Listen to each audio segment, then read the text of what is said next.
Welcome to this episode of Software Lifecycle Stories. Agile transformations, like any other, are challenging for most organizations. This episode engages experts from PM Power Consulting, J. Veeraraaghavan, Vishveshwar Hegde, and Anand Natarajan in dialogue, sharing their Agile leadership coaching and consulting insights.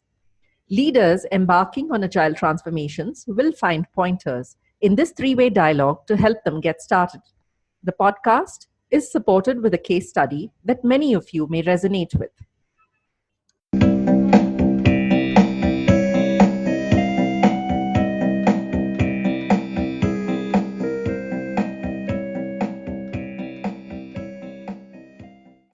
We have a situation from Neeraj, one which has often been encountered by organizations moving to Agile from a conventional way of working.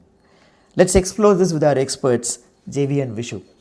Welcome to the program. Thank you. Thank you. So, we have a situation here.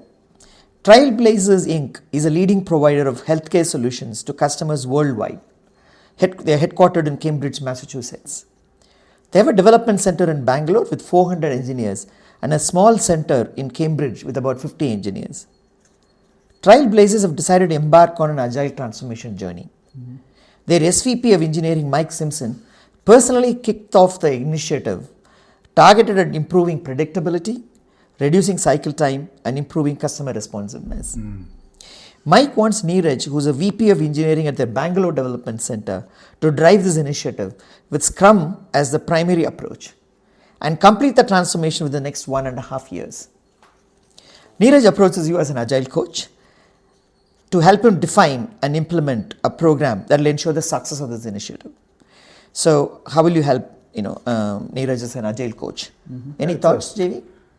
Yeah, it's an interesting situation that most of us have encountered when we go through an Agile transformation. So first of all, Neeraj needs to understand the program objectives overall. Set in place a set of program objectives based on what Mike has defined to him, right? Mike has looked at improved predictability, improved responsiveness, and reducing cycle time. Now, basically, Neeraj needs to understand where is the company today in terms of these parameters. Where does Mike want the company to be in terms of these parameters 1.5 years from now, so that he's able to actually define something that's more realistic, meaningful, achievable over the next 1.5 years. Right? That's the first step that he needs to start with. Yeah, I mean, that sounds like a good first step. So, know where you are, right? Yeah, absolutely. And then, then start putting together a roadmap and then track it, right? Yeah.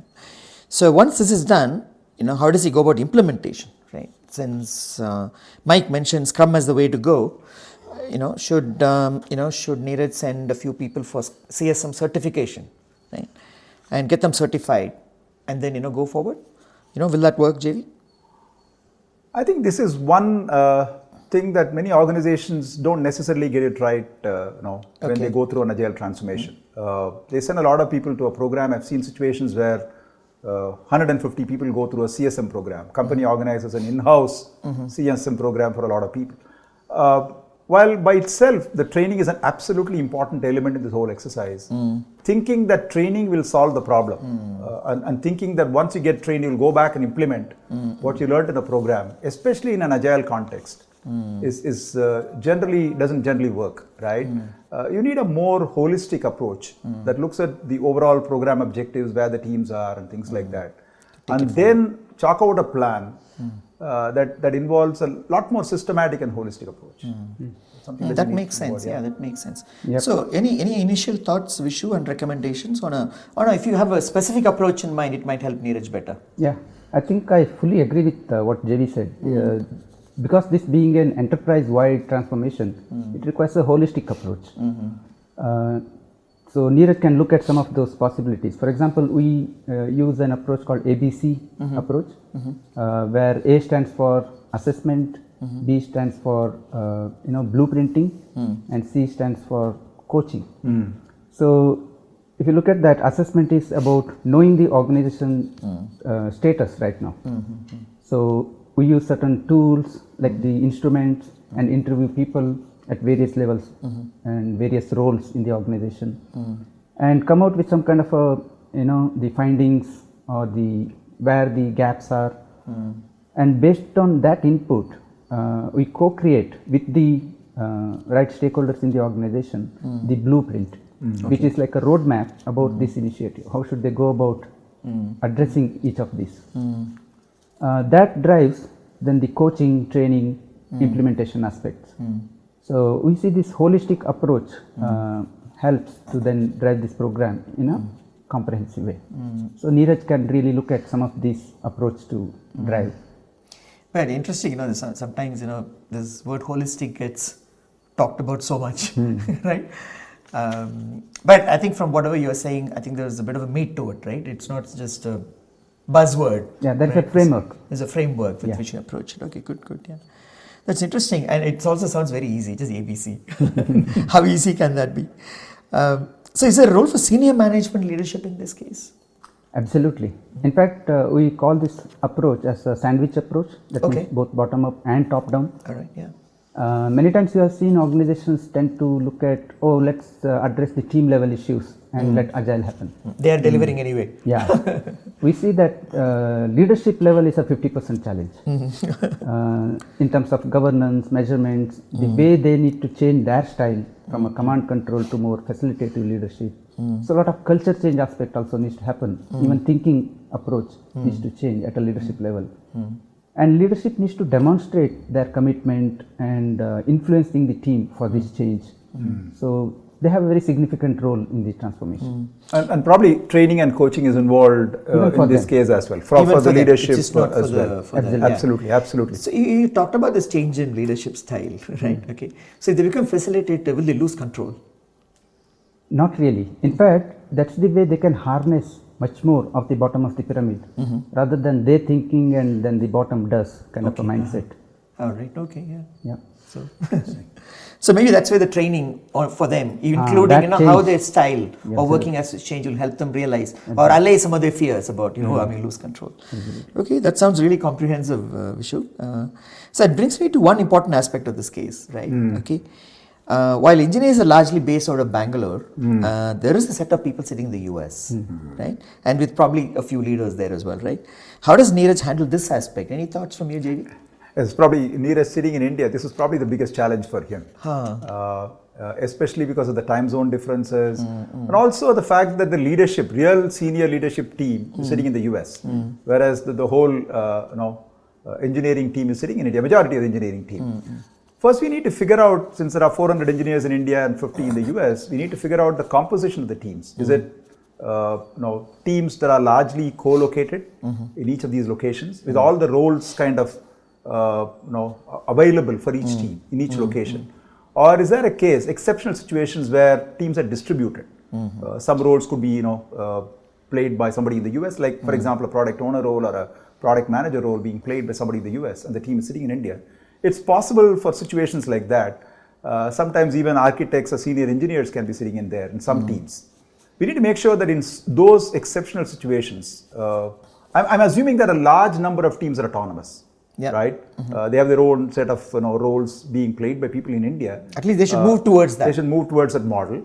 But especially in a situation where they are distributed, we need to have working agreements or team norms for teams to work a lot more effectively, right? Cross-functional collaboration, cross-geo collaboration, cross-team collaboration needs to be taken care of. And on top of that, Neeraj also needs to look at constructs such as Scrum of Scrums, Meta Scrums, etc., team working agreements, and so on and so forth, to ensure that collaboration is actually effective. And in addition to that, there's also a need for different layers of planning, levels of planning, right? Okay. You need to start with product roadmap level planning, to portfolio level, at that level, to release level planning, to sprint planning, and so on and so forth, with appropriate metrics and governance mechanisms at each level, right? All of those need to be defined. And these plans have to feed into each other. So this whole cycle, this whole set of things actually works together in making the whole program and plan meaningful and successful. And to add to all of these, I think when Vishu mentioned about leadership training and coaching and things like that, since a number of leaders are actually based out of the US, you need to make sure that they are also involved in the training and coaching. That's an important element of the whole exercise. So Neeraj shouldn't forget that part. That's very interesting. Yeah. So there are 2-3 dimensions to what you said. Multiple locations. So improve collaboration and use constructs like Scrum of Scrums, which actually meta Scrums help you to improve collaboration. And different levels of planning will help the whole thing move in a coordinated way, right? And finally, make sure the leadership in the teams and leadership in the US are not forgotten when it comes to training. And appropriate governance and review mechanisms at each level. That's the metrics and things like that. Okay, fantastic. So now, I mean, let's say Neeraj launches into all of this and everything is happening. Now, how does Neeraj know? I mean, this is all kind of working well. Any thoughts, Vishwa? Yeah. In fact, as part of the blueprint, we need to build in these governance mechanisms. Okay. Both about the work as well as how the initiative is run. Okay. So Neeraj can really leverage that.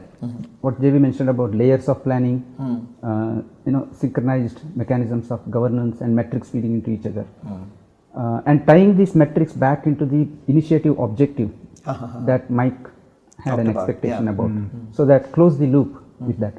So it's not about just adoption or a process kind of measures. It's also about output and outcome measures as part of the measurement system. That will ensure that really the program becomes successful and it then sustains. And the mindset in this case in terms of governance and reviews needs to be a lot more facilitative.